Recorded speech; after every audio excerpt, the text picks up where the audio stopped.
Salut, je suis ravie de te retrouver pour la suite de mon histoire par rapport à la CEP. Donc dans la dernière vidéo, je t'avais raconté l'arrêt du désabri, l'effet rebond, l'hospitalisation, la neurologue que j'ai vue qui était genre juste hyper amoureuse apparemment de mon neurologue. Bref, du coup, j'ai quand même décidé de ne pas reprendre de traitement. Donc, me voilà de nouveau sans traitement. Voilà, toujours comme je disais, à continuer à faire un travail alternatif, à essayer voilà, de prendre soin de moi de différentes façons. Et encore une fois, tout va très bien. Tout va très bien. Bon, je te passe les fois où j'ai vu le neurologue qui a été complètement horrible. Les rendez-vous à chaque fois avec lui, mais c'était...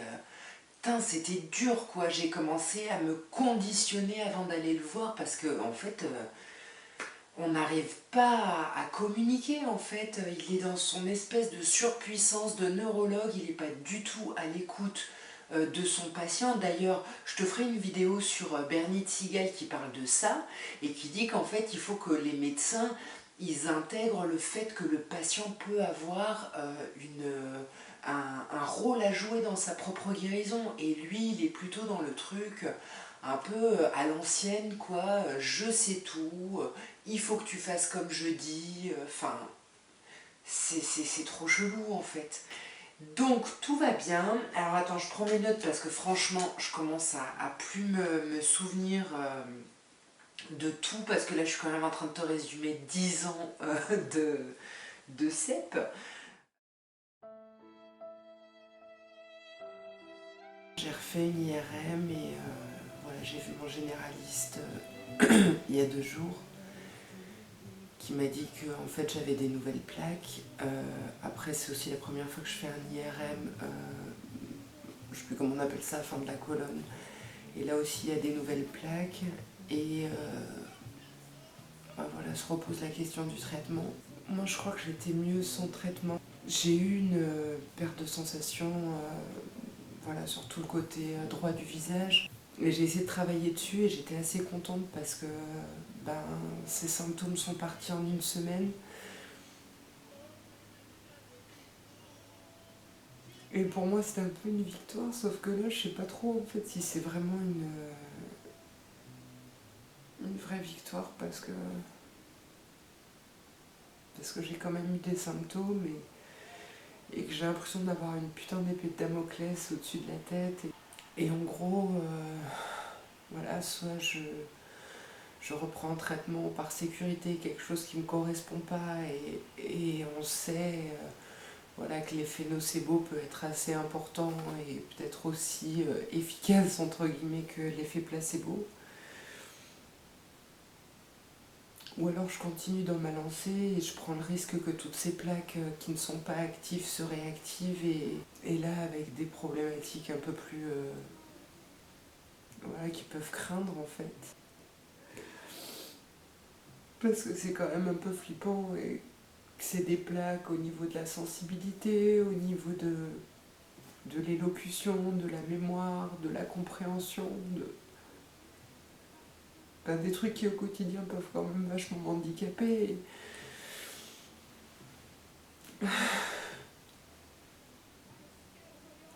Et je suis un peu moins sûre de tout ce que j'ai mis en place en fait.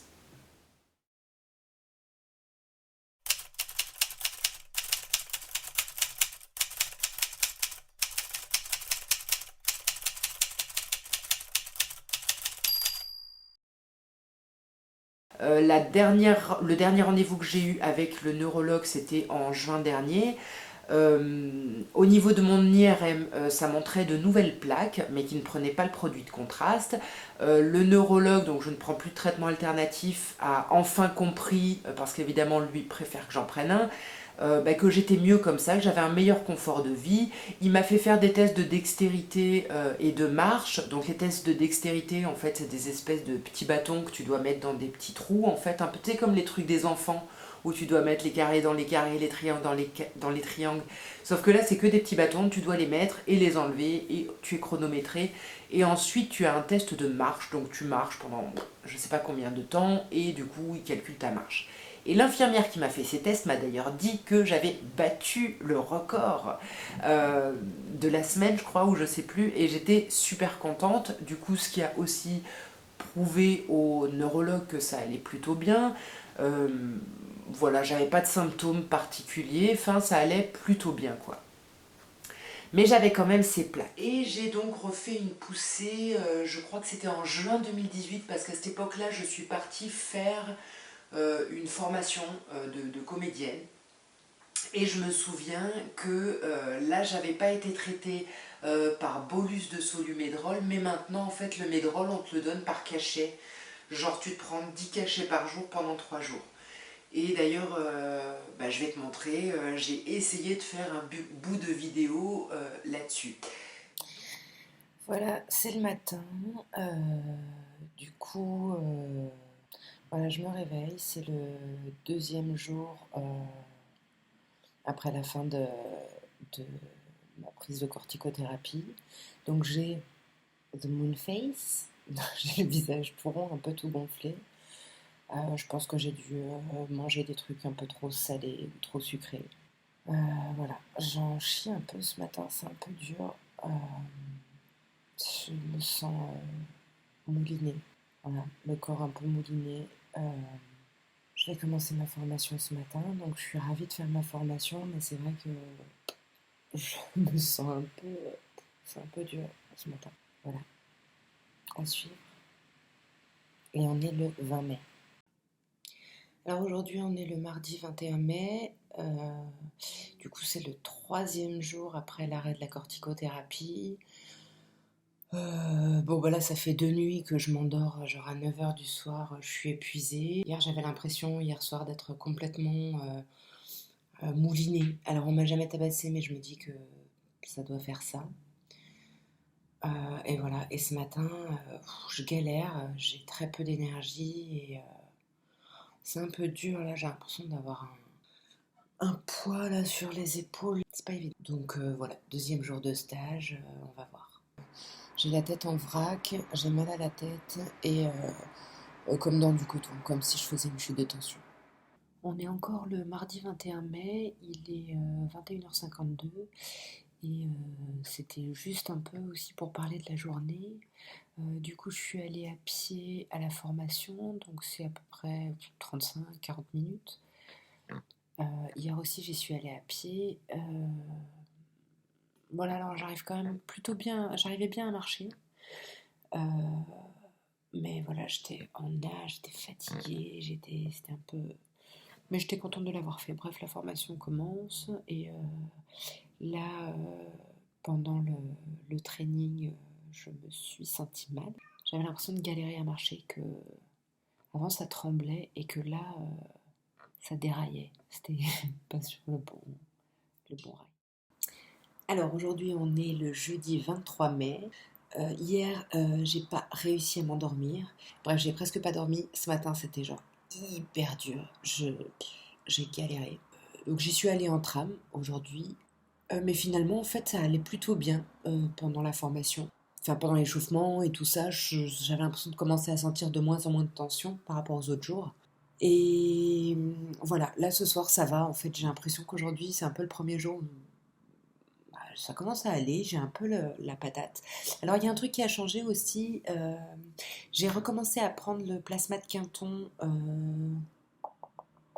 hier ou avant-hier, donc j'en ai pris ce matin, mais ce matin j'ai repris de la vitamine D et ça faisait un bout de temps, je l'avais oublié, en fait je l'avais pas prise et en fait du coup je me dis que la vitamine D c'est quand même pas mal quoi. Mais je suis contente, c'est une bonne journée. Donc du coup je prends le médrol, je revois mon neurologue en juillet et effectivement je lui dis qu'ok, je suis d'accord pour reprendre un traitement. Donc comme par rapport aux effets secondaires c'était pas génial, il m'en propose plusieurs, donc je choisis la Copaxone qui était ce fameux traitement dont on m'avait parlé avec une piqûre par jour, sauf que là ça devient des piqûres 3 fois par semaine. Donc je commence à faire ce traitement-là, mais je suis quand même pas convaincue. J'ai pas noter d'effets secondaires particuliers, franchement pas, à part l'horreur de se piquer, en fait ça c'était un petit peu difficile. Mais voilà, donc c'était l'été, je me trimballais avec ma petite valise pour pouvoir me faire mes injections. Et cet été-là, je suis allée faire une retraite Vipassana. Tu pourras voir, je t'ai fait aussi des vidéos là-dessus. Et en fait, j'ai fait le choix d'arrêter le traitement parce que je me suis dit que Vipassana, c'est quand même regarder les choses comme elles sont. Donc, on ne fume pas, enfin, tu vois, on ne lit pas, il n'y a rien qui est censé alterner un peu ta recherche. Et je me suis dit, bah non, du coup, c'était... Bon, je me suis trouvé des excuses, on est d'accord, tu vois. Mais je me suis dit, eh ben non, je ne vais pas prendre ce traitement pendant Vipassana, je reprendrai en revenant. Bien évidemment, alors là j'avais ouvert une porte, un garage. Tu imagines bien que quand je suis revenue, je n'ai pas repris le traitement.